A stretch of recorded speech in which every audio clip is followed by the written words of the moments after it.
Since Vulture Day was a few days ago, I decided that they would serve as the subject for this week's video. As scavengers, vultures play a critical role in the ecology of Kaimere. They are quite widespread and successful in the known world and beyond. Perhaps surprisingly, they are fairly recent arrivals, with the first of the New World vultures being harvested around 6 million years ago, and the ancestors of the Old World vultures within the past few million years. Before vultures arrived, their niche was occupied by Enantiornithean birds and pterosaurs. Although as darkid pterosaurs are primarily terrestrial hunters of small game, their keen vision and efficient flying means that these giants are often present at kills.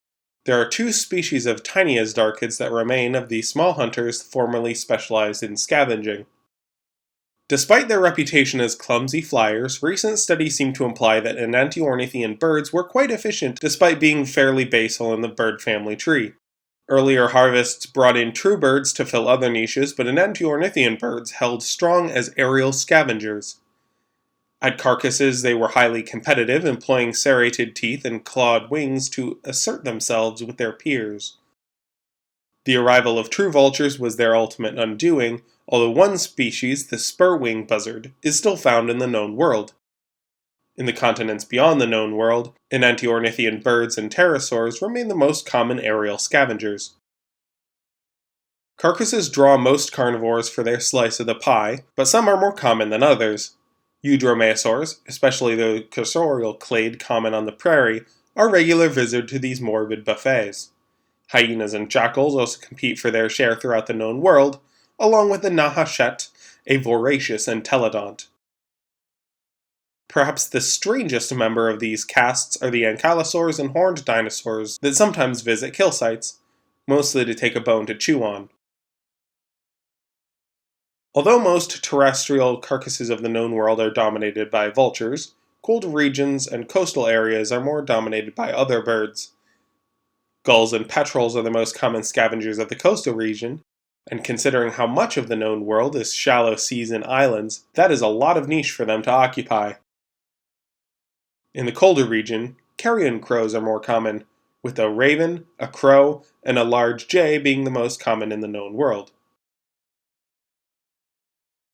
On Earth, there are two distinct clades of vultures, one found in Africa and Eurasia, and the other in the Americas, with no overlap in their populations. These are often called New and Old World vultures, terms that I will use throughout the rest of this video.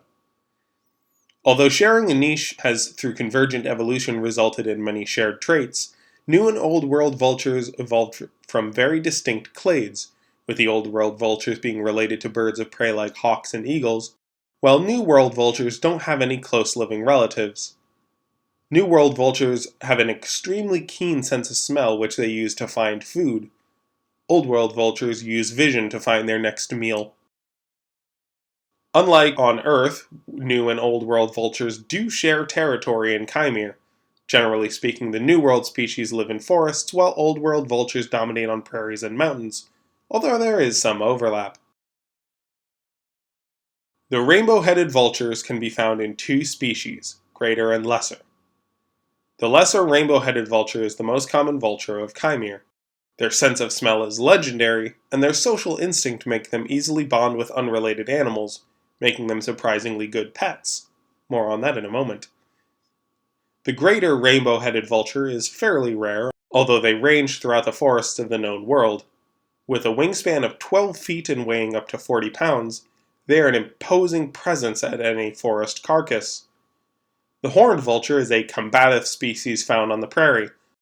Their population is fairly low due to competition with the more successful Old World species in this open environment. Old World vultures came through several harvesting events. All surviving members are from the genus Gyps, the Griffon Vultures.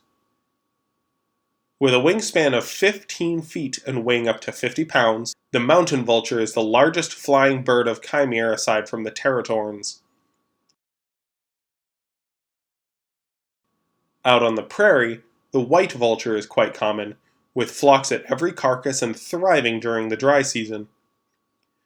The black or forest vulture is the oldest of these vultures to arrive in Kaimere, with stocky wings to aid them flying through the denser forests of the known world.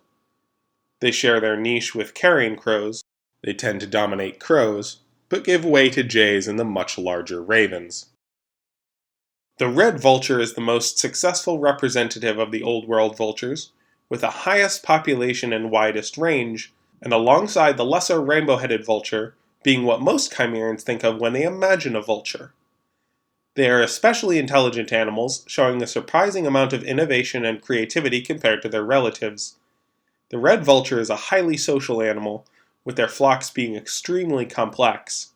At a carcass dominated by these animals, reaffirming social status is often more important than getting a meal. Perhaps the most interesting behavior is shown by these animals in the populations of Chimeran forests. As the titanosaurs clear vast game trails, the canopy is open enough that site-based scavengers can often find a meal. However, the scent-based scavenging done by New World vultures is often more advantageous in this context. For this reason, pairs of red vultures will sometimes chase a pair of rainbow vultures from the nest and raise one or two of the young with their own that they lay alongside them. As the young rainbow vultures imprint on their red parents, they will use their keen sense of smell to guide the flock towards prey otherwise hidden from these birds.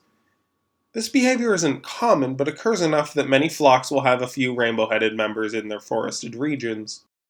Other times the rainbow-headed vulture will simply cooperate with their distant kin, and the red vultures are surprisingly altruistic with these members, making sure that the smaller vultures eat first and chasing off other scavengers to ensure that their keen-scented flockmates are well fed before digging in themselves.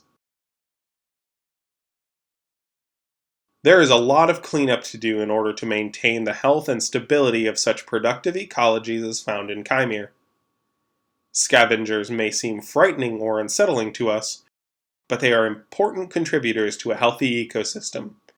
Vultures are happy to step up to the task, and have done so with quick and efficient success.